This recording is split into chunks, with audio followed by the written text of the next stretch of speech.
Hi friends, welcome to my channel. இன்னைக்கு 12th maths ல exercise 7.5 ல 7th sum தான் பார்க்க போறோம். Limit x tends to 1 2 by x square minus 1 minus x by x minus 1 அப்படினு சொல்லி கொடுத்திருக்காங்க. இத first நம்ம simplify பண்ணிட்டு அப்புறம் x க்கு பதிலா 1 வந்து சப்ஸ்டிட்யூட் பண்ணிக்குவோம். சரிங்களா? இத simplify பண்ணனும்னா என்னன்னா இங்க பாருங்களேன் a square minus b square 1 squaredனா 1 தான். அப்ப மீனிங் வந்து மாறாது. நம்ம இப்படி எழுதிக்கலாம். a square minus b square formula வந்து நமக்கு தெரியும். a plus b into a minus b. இப்போ இத நம்ம அப்படி எழுதிக்குவோம். ஃபர்ஸ்ட் லிமிட் அப்படி எழுதிக்கலாம். லிமிட் x tends to 1 அப்ப 2 by x plus 1 into x minus 1 minus x by x minus 1.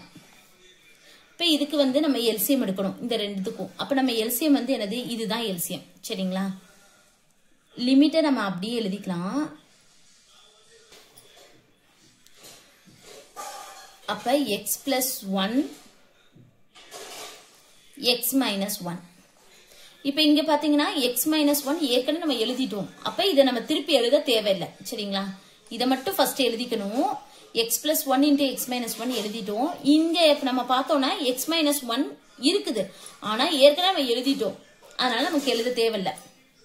இப்ப மேல பாத்தீங்கன்னா 2 இருக்கு. s plus 1 x minus 1. இங்க கீழ அதே தான் இருக்கு. அப்ப 2 மட்டும் நம்ம போட்டா போதும். சரிங்களா? இந்த உள்ளது இங்க கீழ இருக்கறனால நம்ம வெறும் 2 மட்டும் போட்டா போதும். இந்த மைனஸ் போட்டு இந்த x அப்படியே எழுதிக்கணும். இங்க பாத்தீங்கன்னா x minus 1 தான் இருக்கு. x plus 1 இல்ல. அப்ப அத நம்ம மேல போடணும்.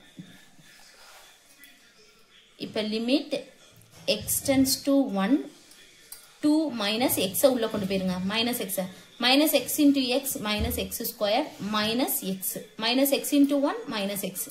இது a plus b a minus b. அப்ப a squared minus b squared. இப்ப நம்ம x க்கு பதிலா 1 வந்து சப்ஸ்டிட்யூட் பண்ணுவோம். அப்ப 2 minus 1 minus 1. 1 square னா 1. அப்ப 2 minus 2 0. இங்கே அப்படிதான். அப்ப 1 squared 1. 1 minus 1 0. அப்ப 0 by 0 ஃபார்ம்ல வந்துருச்சு. இன்டிடெர்மினேட் ஃபார்ம்ல வந்துருச்சு. நம்ம அப்ளை வந்து லோபிதால் ரூல் வந்து அப்ளை பண்ணிக்கலாம். அப்புறம் என்ன பண்ணணும்னா லிமிட் அப்படியே எழுதிக்குவோம். லிமிட் x tends to 1 அப்படியே எழுதிட்டு மேல தனியா டிஃபரன்ஷியேட் பண்ணனும், கீழ தனியா டிஃபரன்ஷியேட் பண்ணனும். 2 டிஃபரன்ஷியேட் பண்ணா 0 மைனஸ் x ஸ்கொயர் டிஃபரன்ஷியேட் பண்ணா 2x x டிஃபரன்ஷியேட் பண்ணா -1. கீழ வந்து x ஸ்கொயர் டிஃபரன்ஷியேட் பண்ணா 2x. இங்க 1 இருக்கறனால 0 நம்ம போட தேவையில்லை. இப்போ x க்கு பதிலா 1 சப்ஸ்டிட்யூட் பண்ணுவோம். அப்ப -2 into 1 -2.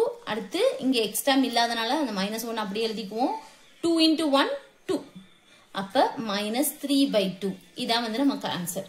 அவ்வளவுதான் இந்த சம். Thank you.